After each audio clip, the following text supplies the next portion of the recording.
So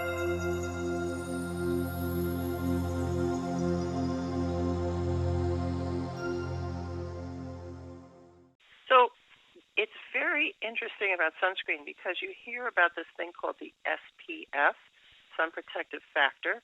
So I can burn in 10 minutes if I don't have any sunscreen on. So an SPF of 30, if you multiply that by 10, that means theoretically I could be out 300 minutes before I burn. But actually, think about sunscreen is like painting a wall.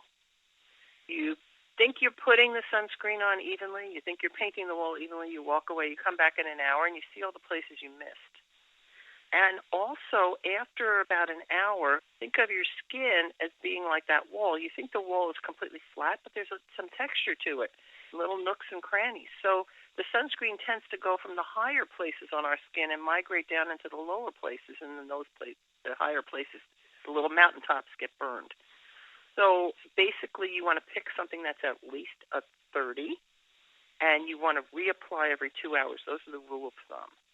But I'm going to tell you my little secrets. I found out when I was in Cincinnati, I volunteered to be in a sunscreen study. And the way that the sunscreen is tested to see how long it lasts and how waterproof it is they sit you down, like that lady in the bikini on the chaise lounge, and you put your hand in. First, they put the sunscreen on your hand, and they put it on like cake frosting, not the little dab that we take and then spread it real thin. So then they have you just sit with a magazine, and your hand is in a little tank of water for whatever time it is, and then they pull it out. So in real life, people are running, people are sweating, their skin is getting rubbed, there's friction, and so that, and they're also putting it on very thin. So when you put on that 30 and you think you're getting all that protection, you're really putting on the square root of 30, which is a 5.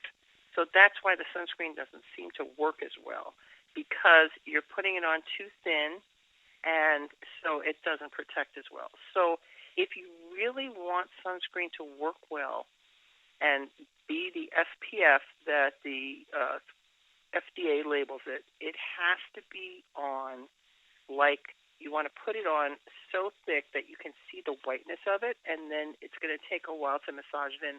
A lot of kids don't want to take the time. They don't like the whiteness. The stuff goes all over the place, so they love spray. The good thing about spray is that it's popular. There's a couple of dangers of spray. One is obviously you don't want to inhale it or get it in your eyes. And another danger is, like, think about, again, if you spray painted a wall, there's going to be a lot of places that you miss. So my solution to spray is spray it into your hands and then apply it, and then you'll get the best coverage and the best results.